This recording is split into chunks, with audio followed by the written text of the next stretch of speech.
always curious about the people of the Bible. I want to know more. I always want to know why God favored this person. I want to know why God walked with this person. I want to know those things so that I can do it, because I want God to favor me. I want God to walk with me. But in order for God to do all those things, I need to know what these people do so that I can do the same thing, so that I can have God doing these things for me, just as he did for these people in the Bible, because I believe that the God of yesterday is the same the God as today. And what he did for them, he can do for me. So in today's video, I'm going to be talking about King Solomon. Because, we know that he was a very wise king and a very rich king. So I need to know, how did he get his wealth? So in today's Bible verse is taken from, well, not the Bible verse, but I'm reading from the book of 2 Chronicles chapter 1. And here we go. Now Solomon, the son of David, was strengthened in his kingdom, and the Lord his God was with him and exalted him exceedingly. So God was with him, and God exalted him exceedingly. Now I want to know why God was with him.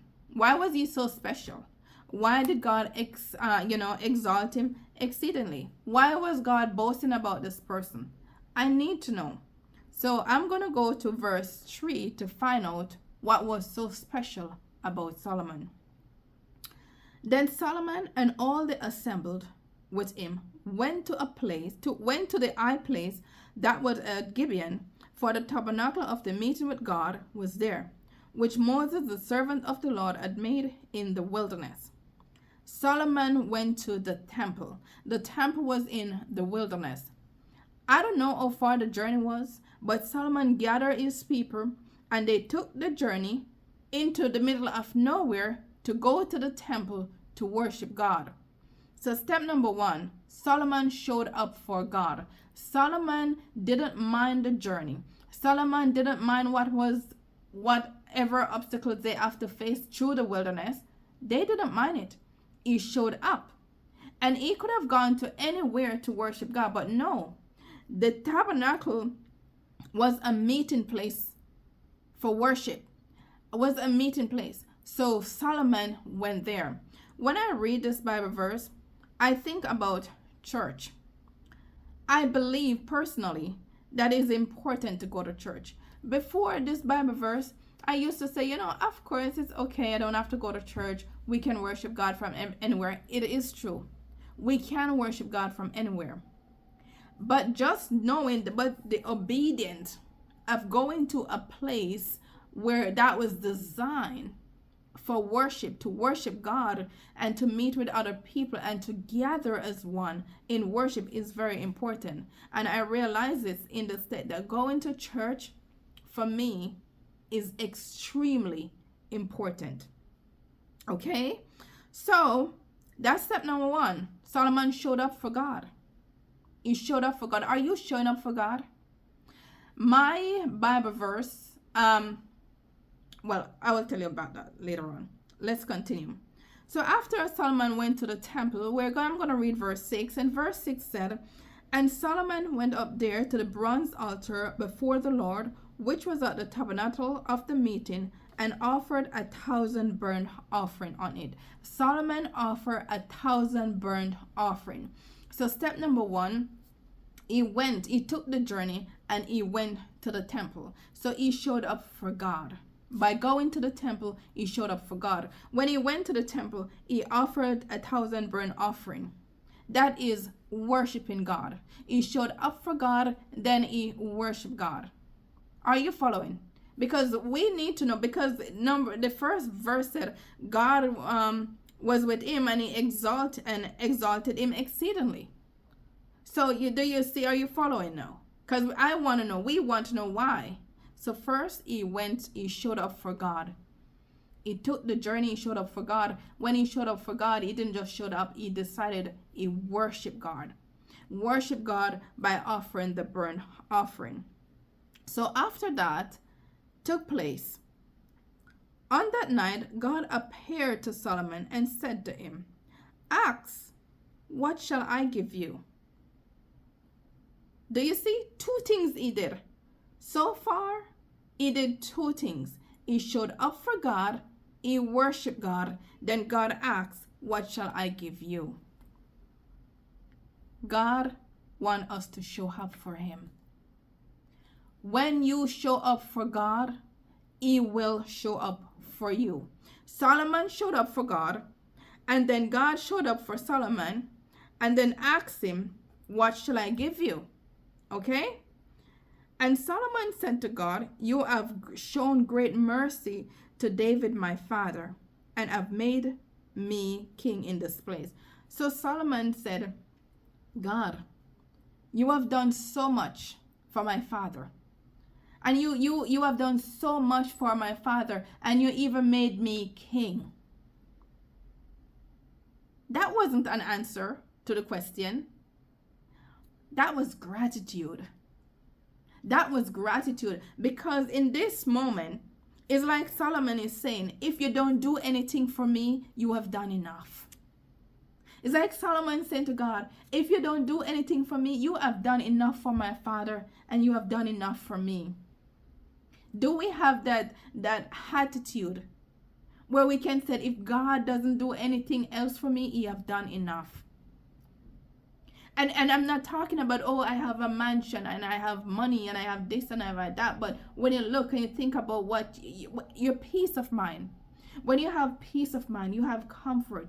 When your health is intact and all of those things, when you look and you said, if God doesn't do anything for me, he have done enough? Because this is what the Bible verse is basically saying, in my opinion. And he said, let's go on. Now, O Lord, let your promise to David, my father, be established. For you have made me king over a people like the dust of the earth in multitude. Solomon is acknowledging what God had done for him and what God had done for his father. A lot of us do not do that. We need to acknowledge what God has done for us. It doesn't have to be this grand thing. It doesn't matter how small it is. Just acknowledge what God has done for you. Acknowledge what God has done for your children. Acknowledge what God has done for your parents. Just acknowledge what God has done for your spouse. Acknowledge what God has done for you. Acknowledgement is very, very important. And Solomon goes on to say, now give me wisdom and knowledge, that I may go out and come in before this people. For who can judge this great people of yours? Solomon, up till this point, Solomon did not ask for anything for himself. Verse 10, he asked for wisdom and knowledge. He's saying, God, you gave me this multitude of people, so much people to rule, like the dust. I am king over all these people. Give me wisdom, give me knowledge, so that I can know how to lead them. We know what it's like to not have good leaders. We know what it's like to not have good government.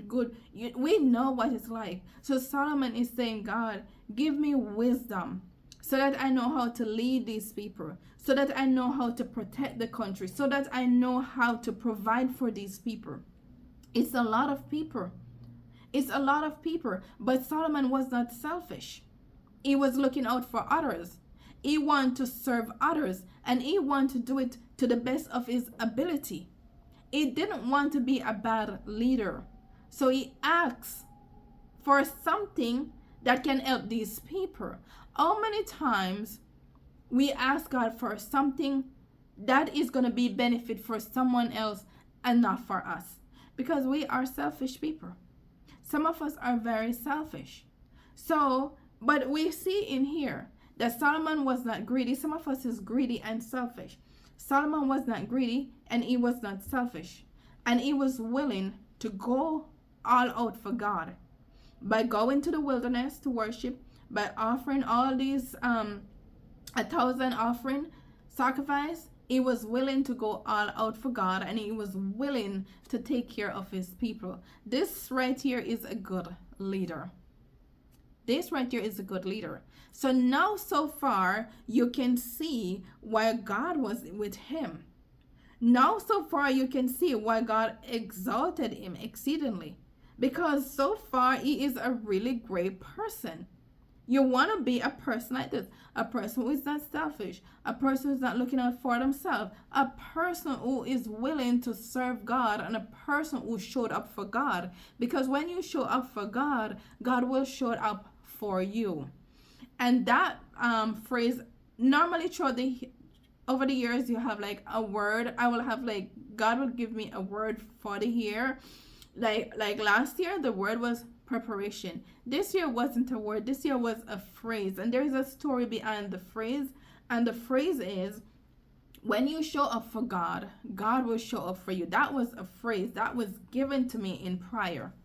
So right now, I'm saying to you guys, show up for God so that God can show up for you. And we're going to continue. And I'm going over to verses 11. But I'm not going to read all of 11. It said, okay, let's read 11, all of 11. Then God said to Solomon, because this was in your heart, and you have not asked riches or wealth or honor or life of your enemies. Like, you see? God is saying you did not ask for wealth, riches. You did not even ask for me to destroy your enemies. You didn't ask for any of that. You didn't ask for long life. But I've asked wisdom and knowledge for yourself, that you may judge my people over knowledge. But ask knowledge and wisdom for yourself, that you may judge my people over whom I have made you king. You ask for wisdom and knowledge for yourself, that you may judge my people. I want to know how to judge. He is looking out for God's people, and God is like, well, that was in your heart.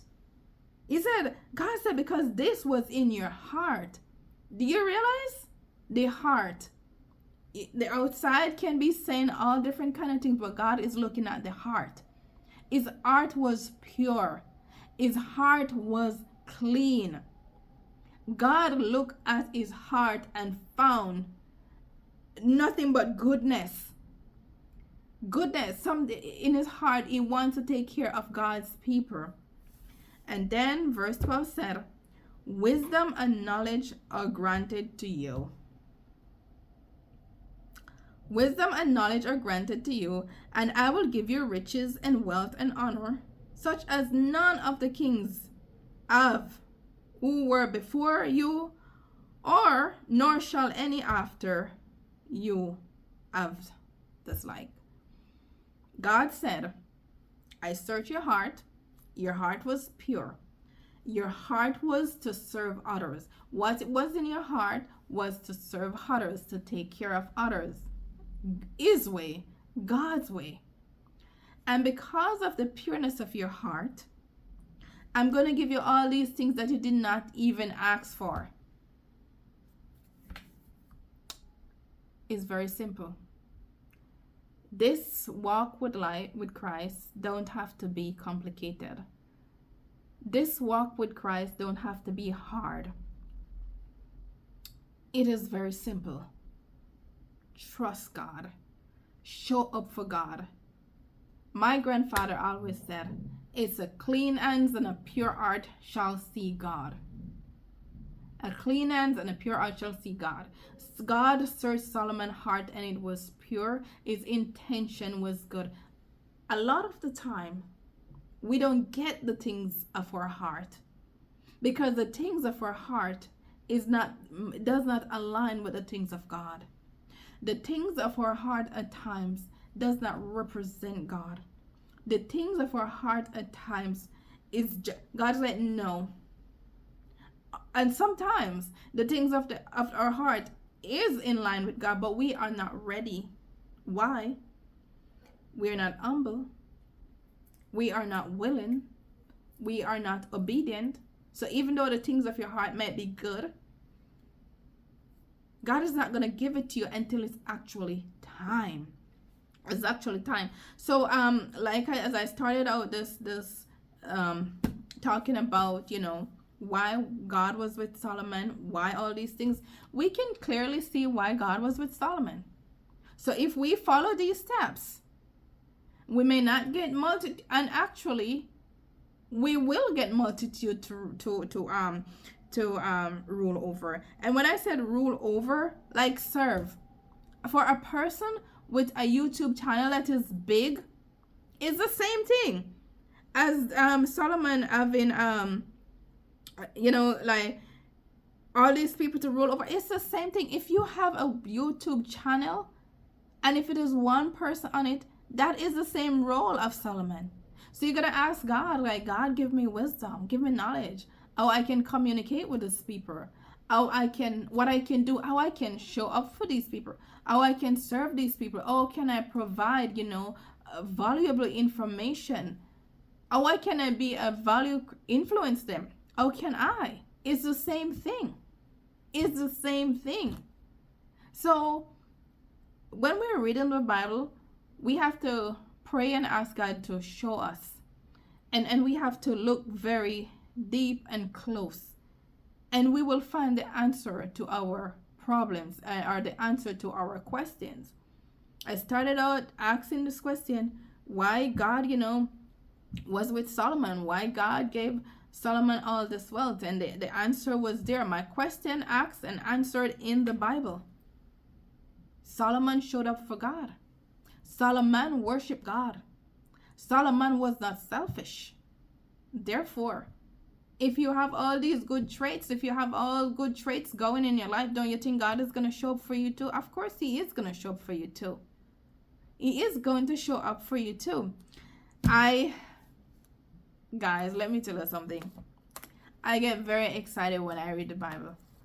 I get very, very excited when I read the Bible because there is so much good things in it. My entire life is in it. The entire life, how to live, how to walk, how to serve, how to worship, how to dress, everything, what to heed, what to do, everything is in there. So when I read the Bible, I get very excited, and I'm very happy that I reach a place in my life that I can actually, talk about things that I've learned and be grateful about things and share with you guys. And I hope that you guys enjoy this, and I hope that you guys, something in it bless you. And if you like this video, please share it. It's good to share. Sharing is caring. And please, if you haven't subscribed as yet, please subscribe to my channel. It means the world to me. I will see you guys next week, and have a wonderful week, and God bless.